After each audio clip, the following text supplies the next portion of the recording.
अब एक सवाल आपके बारे में और आपके परिवार के बारे में। आपने अक्सर लोगों को यह कहते हुए सुना होगा कि फ्यूचर का ज्यादा टेंशन नहीं लेना चाहिए, यानी भविष्य के बारे में तनाव नहीं लेना चाहिए, जो होगा देखा जाएगा। लेकिन ये एक तरह की बहुत लापरवाह सोच है जिसका असर आपके आने वाले कल पर पड़ता है। ये बड़ी अजीब सी बात है कि हमारे देश में लोग छुट्टियां मनाने की जबरदस्त प्लानिंग करते हैं, इंटरनेट पर हॉलिडे पैकेजेस सर्च करते हैं। लोग ये भी प्लान करते हैं कि ऐसी कंपनी का मोबाइल खरीदा जाए जिसमें नए जमाने के फीचर्स हों, वो लंबे समय तक चले और सस्ता भी हो। डिनर कहां करना है, कौन सी कार खरीदनी है, मकान कहां पर खरीदना है, इस सब के बारे में लोग गहरी रिसर्च करते हैं। यानी हमारे देश के लोग अपनी मौज मस्ती और लाइफस्टाइल की प्लानिंग तो करते हैं, लेकिन अपने भविष्य की कभी कोई प्लानिंग नहीं करते। उन्हें लगता है कि भविष्य की चिंता करने के चक्कर में वर्तमान खराब हो जाता है, लेकिन इस सच को और इस सोच को बदलने की जरूरत है। रिजर्व बैंक ऑफ इंडिया की एक रिपोर्ट के मुताबिक भारत के सिर्फ 13% लोग ही अपने रिटायरमेंट के लिए सेविंग करते हैं, यानी बचत करते हैं, जबकि 10% लोग अपने रिटायरमेंट के बारे में सिर्फ प्लानिंग ही करते रह जाते हैं, जमीनी स्तर पर कोई बड़ा निवेश नहीं करते। जबकि भारत के 77% लोग अपने रिटायरमेंट के बारे में सोचते तक नहीं। हो सकता है कि आप भी ऐसे लोगों में से एक हों। अपने रिटायरमेंट के बारे में कोई तैयारी न करने की वजह से हमारे देश में 60 साल की उम्र हो जाने के बाद भी करीब 50% बुजुर्गों को काम करना पड़ता है। इस उम्र में अक्सर लोग आराम की जिंदगी जीना पसंद करते हैं, लेकिन दुख की बात यह है कि अपने जीवन यापन के लिए उन्हें इस उम्र में भी काम करना पड़ रहा है। ये आंकड़े आपको ये बताते हैं कि भारत में बड़ी संख्या में लोग अपनी निजी आर्थिक सेहत को दांव पर लगाकर पूरा जीवन जीते हैं। ये एक तरह का आर्थिक टाइम बॉम्ब है जो 60 साल की उम्र के बाद जाकर फटता है। इससे बचने के लिए अक्सर 50-30-20 वाला फॉर्मूला बताया जाता है। आज हम आपको समझाएंगे 50-30-20 वाला फॉर्मूला क्या होता है। अगर आप चाहें तो इस फॉर्मूले को अपना सकते हैं, लेकिन भारत के लोग अपनी आदतों और मजबूरियों की वजह से इस फॉर्मूले से हमेशा दूर भागते हैं। यह बड़ा सीधा सा फॉर्मूला है। टैक्स चुकाने के बाद अपनी कमाई का 50% हिस्सा अपनी जरूरतों पर खर्च कीजिए। इसके बाद 30% हिस्सा अपनी इच्छाओं पर खर्च कीजिए और बाकी का 20% हिस्सा अपनी सेविंग्स में लगाइए, यानी बचत कीजिए। ऐसा करने से आप अपना भविष्य सुरक्षित रख सकते हैं और आने वाले दिनों को अच्छे दिन बना सकते हैं। लेकिन हमारे देश में नौकरी करने वाले लोगों को लगता है कि अभी इतने आगे तक सोचना क्यों है, 4 दिन जिंदगी है, पूरी मौज मस्ती के साथ जीनी चाहिए। कुछ लोगों का यह तर्क भी होता है कि महंगाई के जमाने में बैंक की ईएमआई चुकाने और परिवार की जरूरतें पूरी करने के बाद इतना पैसा बचता ही नहीं कि रिटायरमेंट के बाद वाली सेविंग के बारे में सोचा जाए। वैसे हमारे देश में ज्यादातर लोग अपनी कमाई का बड़ा हिस्सा अपने बच्चों की पढ़ाई और उनकी शादी में खर्च कर देते हैं। उसके बाद वो इन्हीं बच्चों पर निर्भर हो जाते हैं। ये एक ऐसा सामाजिक बंधन है जो कई पीढ़ियों को अपनी गिरफ्त में ले चुका है, ले लेता है।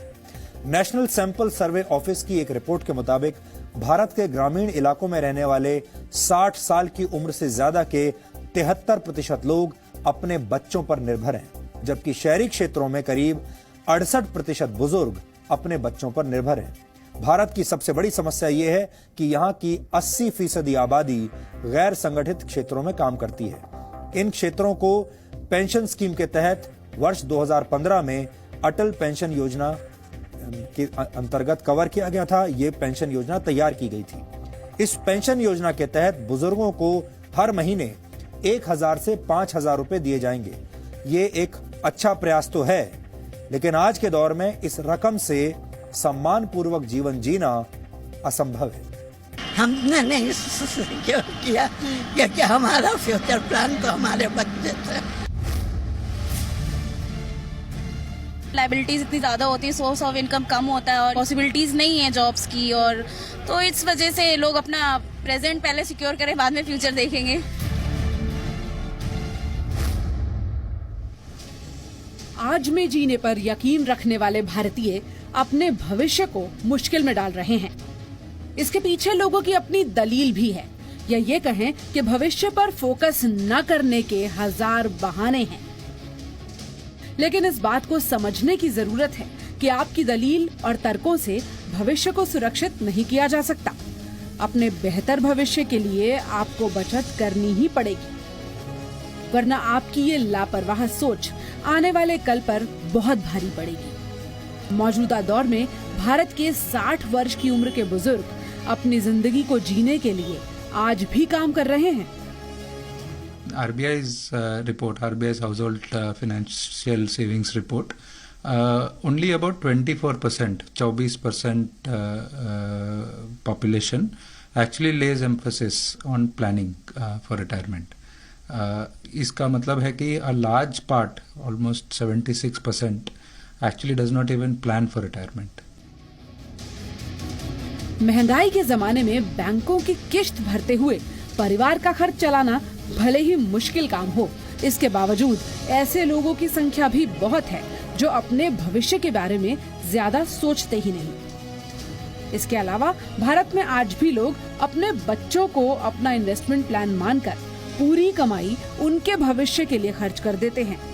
ये वो लोग हैं जिन्होंने वक्त रहते फ्यूचर को नजरअंदाज किया और जब वही फ्यूचर प्रेजेंट बनकर सामने आ गया तो बेबस हो गए और अब गुजारे के लिए बूढ़ी हड्डियों को काम करना पड़ रहा है। कौन रहेगा ये? सबको तो घर पकड़ना है। क्यों है यहाँ? अब एक मजबूरी है, लड़की की शादी करना है, लड़का की शादी करना है, किसके यहाँ पर कर्जा करने जाएंगे? मकान बनाया है, उस समय कर्जा जो हुआ तो कर्जा तो सधाजे करेंगे ना। ये दिल्ली में रहने वाले अमरनाथ यादव हैं। 67 साल की उम्र में आज भी काम करते हैं।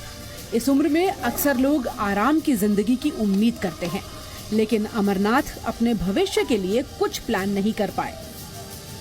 अपने बेटे को ही अपना इन्वेस्टमेंट मानकर जो कुछ जमा पूंजी थी वो उसकी पढ़ाई और शादी पर खर्च कर दी।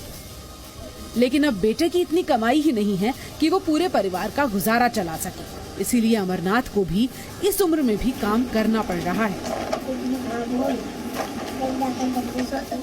हालांकि सरकार की तरफ से 2500 रुपए की वृद्धावस्था पेंशन मिलती है, लेकिन उससे गुजारा नहीं चलता, इसीलिए ट्यूशन पढ़ाकर कुछ पैसे कमा लेते हैं।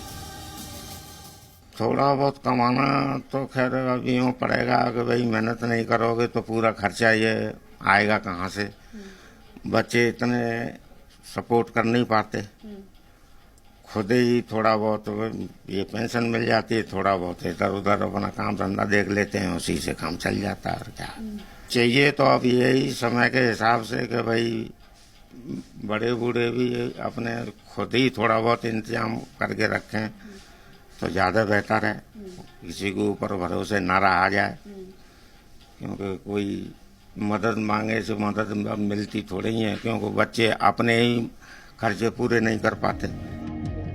परिवार की जरूरतों को पूरा करने के चक्कर में ज्यादातर माता पिता अपने भविष्य को खतरे में डाल रहे हैं। भारत में रिटायरमेंट प्लान न करने की कई वजहें हैं, लेकिन इनमें सबसे पहली वजह यह है कि लोग अपने बच्चों में ही अपना भविष्य देखते हैं और जब बच्चे उनका ये सपना तोड़ देते हैं तो बुढ़ापे में काम करना पड़ता है।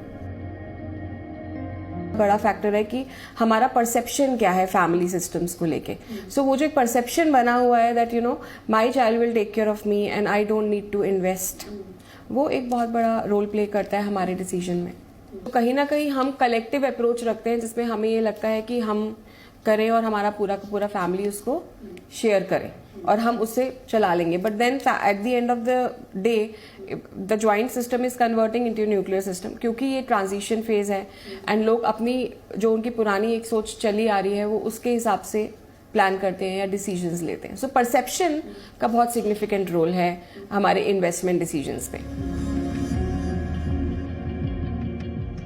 वर्तमान समय में भारत के लोगों का बुढ़ापा चिंता में डूबा हुआ है, तो युवाओं को अपने भविष्य की कोई विशेष चिंता नहीं है।